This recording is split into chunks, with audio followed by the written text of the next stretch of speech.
The snow fell mercilessly that evening, blanketing the quiet streets in a suffocating silence. Anna hurried through the narrow alleys, her coat wrapped tightly around her, yet the biting cold seemed to pierce every layer. That was when she heard it, a faint, desperate cry, almost drowned by the howl of the wind. Following the sound, she stumbled upon a small bundle, shivering violently, abandoned against the cold brick wall. The infant's eyes, wide and terrified, met hers, and without thinking, she wrapped him in her scarf and ran home, her heart pounding as she fought back tears. She could not leave him there, not in that cruel winter night. In the following days, Anna devoted herself entirely to the child. She named him Leo, and despite the difficulties, the endless sleepless nights, and the constant worry, she felt an unshakable bond forming between them. Leo grew strong and curious, his laughter filling the small apartment, his eyes reflecting a kind of innocence that seemed almost impossible to find in the harshness of the world. For 5 years, Anna and Leo lived in a delicate balance of love, routine, and small joys, each day deepening the connection that had formed in that moment of fate.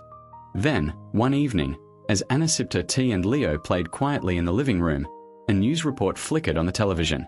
The reporter spoke of a wealthy family, desperately searching for their missing child, stolen years ago in circumstances that remained mysterious. And then the camera cut to a man, standing in a sunlit room, laughing in a way that stirred a strange familiarity deep within her. Her breath caught in her throat. Leo, now 5, turned toward her, sensing her sudden stillness. Anna's eyes widened in disbelief, the truth crashing upon her like a wave she had never seen coming. The child she had loved as her own, the boy who had become her world, was not merely a lost orphan.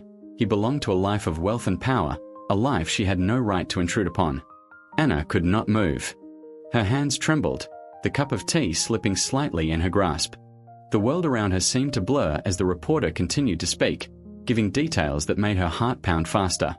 The child, now a man in the photograph, had been taken from his family under mysterious circumstances 5 years ago. And somehow, impossibly, that child had become her Leo. Questions surged in her mind like a storm. Who had left him in the cold that night? Why had he been abandoned? And most importantly, what right did she have to keep him after discovering the truth?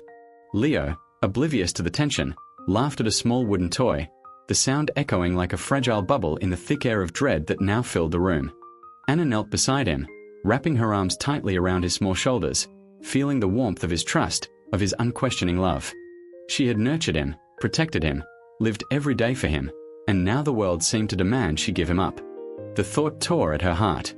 She had no family of her own, no one who would care for her, but she had Leo.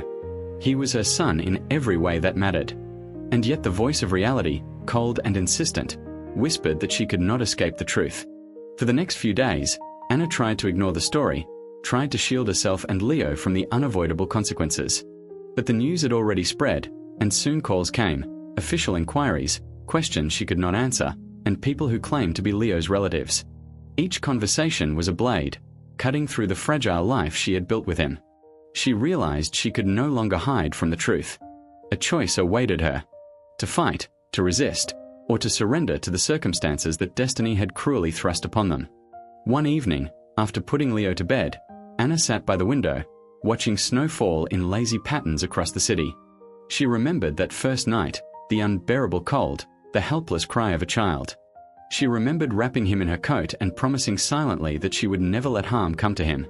Could she now let him go? Could she hand over the boy she had lived for 5 years, the boy who had learned to call her mom, to strangers who had a legal claim but no love, no memory of the night she had held him through fevers, no recollection of the laughter they shared in the smallest moments of their day? In the coming weeks, Anna made a plan. She would meet them, she decided, but she would do so on her terms. She would protect Leo, shield him from the cold reality as long as possible, and she would learn the truth about his past. She needed to understand why he had been abandoned, who had left him, and whether there was a chance that their lives could somehow remain entwined despite the impossibility of the situation. When the day of the meeting arrived, Anna felt both dread and determination. The room was tense as people she had never met looked upon Leo with a mixture of relief, joy, and unfamiliarity. The resemblance was striking. The child in her arms mirrored the features of a man in a photograph she had studied endlessly. And as Leo looked up at her, sensing the anxiety in the room, he clung to her instinctively. Anna's heart ached, but she forced herself to breathe. She would face this, she told herself, for him, and perhaps, somehow, for herself. The meeting began awkwardly. Leo clung to Anna's side, his small hand gripping hers as if sensing the storm of questions and unfamiliar faces around him. The people who claimed to be his family spoke politely but with a distant, almost formal air.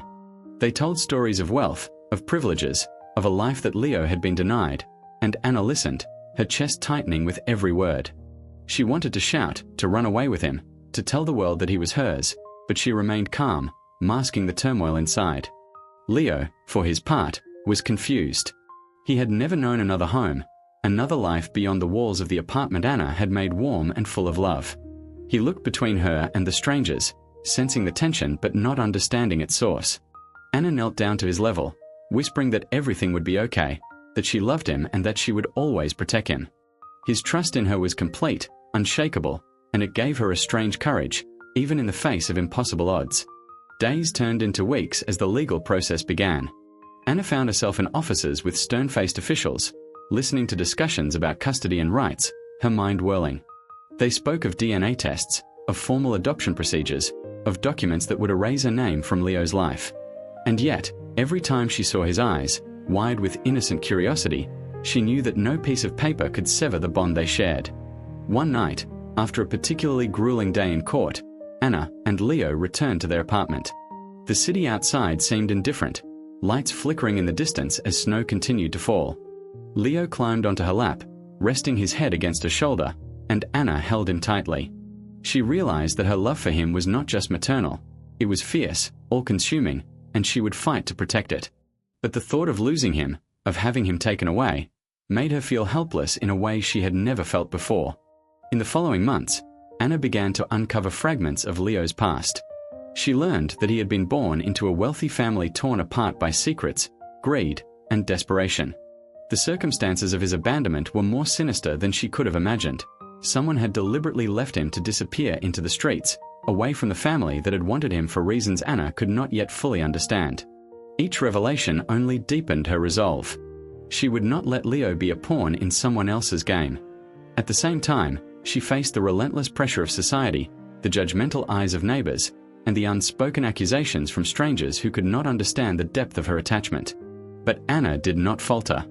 She created small victories, moments when she could shield Leo, teach him, laugh with him, and remind him of the life they had built together.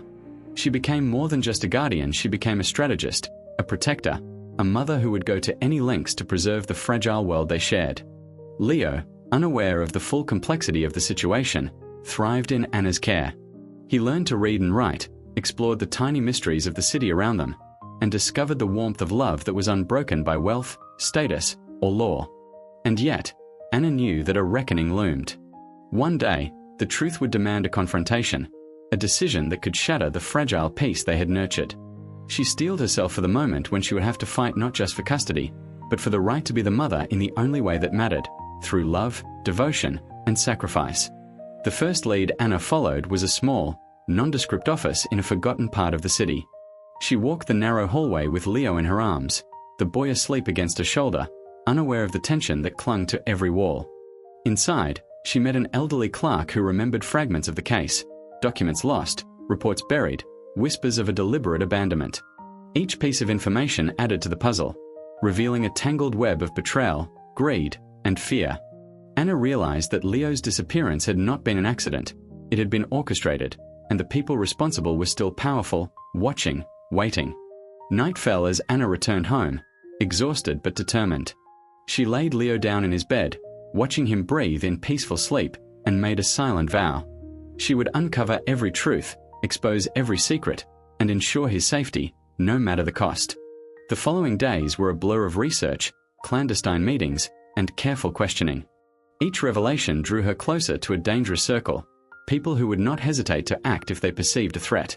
But Anna's love for Leo was stronger than fear it had to be. Meanwhile, Leo's curiosity began to grow. He noticed her tension, the constant phone calls, the whispered conversations, and he asked questions in the simple, persistent way only a child can. "Mommy, why are you so worried? Who are you looking for?" Anna struggled to answer, choosing her words carefully, wanting to protect him from truths too heavy for a 5-year-old. "In making sure everything is safe for you," she said finally, and Leo nodded, satisfied with the answer, unaware of the storm around him. Then came the day when Anna received a direct threat. An anonymous message warned her to stop investigating, to leave Leo's past buried, or face consequences she could not imagine. The blood froze in her veins, but her resolve hardened. She could not, and would not, let fear dictate their lives. She realized that the fight ahead was not just legal, it was survival. Every step she took from that moment was measured, careful, but bold. She began to plan, preparing contingencies, allies, and escape routes, all while maintaining the illusion of normalcy for Leo. The breakthrough came unexpectedly. A former caretaker of Leo's biological family, now retired and remorseful, agreed to meet Anna in secret. He revealed details of the night Leo had been taken. A conspiracy involving distant relatives, bribes, and threats that had forced the child into the streets, never to return unless circumstances changed. Anna listened, absorbing every word, her mind racing. This information was the key she had been searching for. She could now confront the family with undeniable truths, demand justice, and protect Leo from anyone who would use him for their gain. With the knowledge in hand, Anna devised a plan. She would arrange a meeting with the family, not as a petitioner but as a protector armed with truth. She rehearsed her words, anticipated their reactions, and steeled herself for resistance, denial, and anger.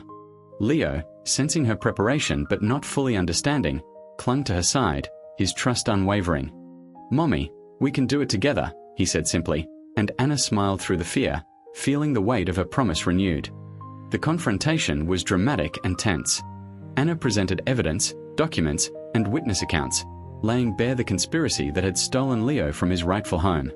Shock rippled through the family, some faces paling, others hardening with disbelief. Legal advisors scrambled, and whispers of past crimes echoed in the room. Yet throughout the chaos, Anna remained steadfast, her eyes fixed on Leo, who watched with wide, curious eyes. She realized then that no matter the outcome, their bond was unbreakable, forged in love and courage, stronger than any paper, law, or money. Days passed as the legal aftermath unfolded. The family, forced to reckon with the past, agreed to certain compromises, though some disputes lingered. Anna fought tirelessly, never relenting, ensuring that Leo's best interests were protected. Slowly, a new balance emerged, one that allowed her to remain in Leo's life while acknowledging his biological heritage, a delicate truce that respected both law and love. Life returned to a fragile calm. Leo continued to grow, exploring the world with curiosity and courage, guided by Anna's unwavering support. Together, they navigated friendships, school, and the small joys of everyday life. Yet, beneath the surface, Anna remained vigilant, aware that the past had a way of lingering, of returning when least expected. She taught Leo not just to survive, but to thrive, instilling in him the resilience, compassion, and wisdom that had carried them through so many trials. Through every challenge, every moment of fear and uncertainty, Anna and Leo's bond deepened. It was a bond forged in snow and fear, strengthened by love and sacrifice, and tempered by truth and resilience. And as they stood together one quiet evening, watching the stars emerge over the city skyline, Anna knew that whatever the future held, they would face it as they always had, together, unbroken and unwavering. Years had passed, and Leo entered adolescence, and with it came new challenges and complexities. He had grown taller, his features sharper, and his mind sharper still, full of curiosity about the world, the past, and the secrets he had only partially been told. Though Anna had shielded him from the darker truths of his early life, he could sense the weight she carried, the vigilance in her eyes, and the intensity of her protection. School introduced Leo to a world far larger than the apartment they had called home. He made friends, experienced small triumphs and setbacks, and began to develop a sense of identity that was separate from Anna yet inseparable from the love she had given him. Anna watched carefully, knowing that the world outside was filled with people who might exploit his curiosity or attempt to manipulate him. She taught him discernment, resilience, and the subtle art of protecting himself without alienating others. Meanwhile, tensions with his biological family quietly simmered beneath the surface. Though legal agreements allowed Leo to remain with Anna, there were subtle pressures, gifts with hidden expectations, invitations that carried strings, and conversations that hinted at control masked as concern. Leo began to notice, asking questions about fairness, loyalty, and why some people seemed so intent on separating him from Anna. Anna explained as best she could, framing it in terms of choices and love, teaching him to understand motives without bitterness and strength without cruelty. Then came the discovery of an old journal hidden among Leo's birth records, a journal written by a distant relative who had witnessed the early conspiracy to separate him from his family. The journal revealed shocking details: manipulation, deceit, and plans that had gone far deeper than Anna had ever imagined. Reading the entries, Anna's heart pounded. The story of Leo's early life was darker than she had known, but it also clarified who had been truly responsible for his abandonment. Armed with this knowledge, she realized that they were not just survivors. They could confront the past with power, strategy, and truth. Leo, growing older and wiser, became an active participant in their fight. He asked questions, offered insights, and learned to navigate the delicate balance between the love he felt for Anna and the curiosity he had about his biological roots. Together, they developed strategies to protect themselves, exposing hidden threats while maintaining safety and control. It became a partnership of intellect and emotion, forged through years of trust, sacrifice, and shared experience. One particularly tense moment came when a distant relative, emboldened by influence and wealth, attempted to sway Leo with promises of privilege and opportunity. Anna watched closely as he listened, struggling with the allure of a life he had never known. But when he looked at Anna, the woman who had given him everything, love, safety, and guidance, he made a choice that surprised no one who had truly seen their bond. He turned away from the temptation and reaffirmed his loyalty to her. Anna felt a surge of relief and pride. The years of nurturing, the nights spent holding him, the sacrifices made in silence, all had built something unbreakable. As adolescence progressed, new challenges emerged. Friendships tested by jealousy, school conflicts that mirrored the broader struggles of life, and internal questions of identity and belonging. Yet Anna remained vigilant, always teaching Leo to act with integrity, to value truth, and to trust in the strength of love. Together, they faced each test, growing stronger with each trial. Then, one evening, Anna and Leo discovered a hidden letter in the attic of an abandoned family property, a letter that revealed the final piece of the conspiracy that had stolen him years ago. The handwriting was familiar to Anna, chilling in its precision, but the words clarified motives, exposed hidden actors, and confirmed that they now had the power not just to survive, but to secure the future they deserved. With careful planning, patience, and courage, Anna and Leo prepared to confront the remnants of the past once and for all. The final confrontation was dramatic, tense, and filled with emotional intensity. Anna presented the accumulated evidence, witnesses, documents, and secrets long hidden. Leo, now nearly a young man, stood by her side, confident, resilient, and unafraid. The family members who had once sought control over him were forced to reckon with the undeniable truth. Leo belonged with the woman who had raised him, loved him, and sacrificed for him, and their schemes could no longer undermine that bond. In the aftermath, a new peace settled over their lives. The past, once a shadow looming over every day, was now exposed and understood. Legal disputes were settled, grudges slowly faded, and Leo and Anna could finally embrace a life defined not by fear or manipulation, but by love, trust, and freedom. As they sat together one quiet evening, watching the sun set over the city, Anna reflected on the journey that had begun in a freezing alley with a crying infant in her arms. The boy who had been abandoned, the child she had raised with tireless devotion, had become a young man of courage, wisdom, and strength. And through it all, their bond had remained unbroken, an enduring testament to the power of love, resilience, and the unwavering courage to protect what truly matters. Years had passed, and Leo had grown into a young man, strong, intelligent, and compassionate. The boy who had once shivered in the snow under Anna's coat now stood tall,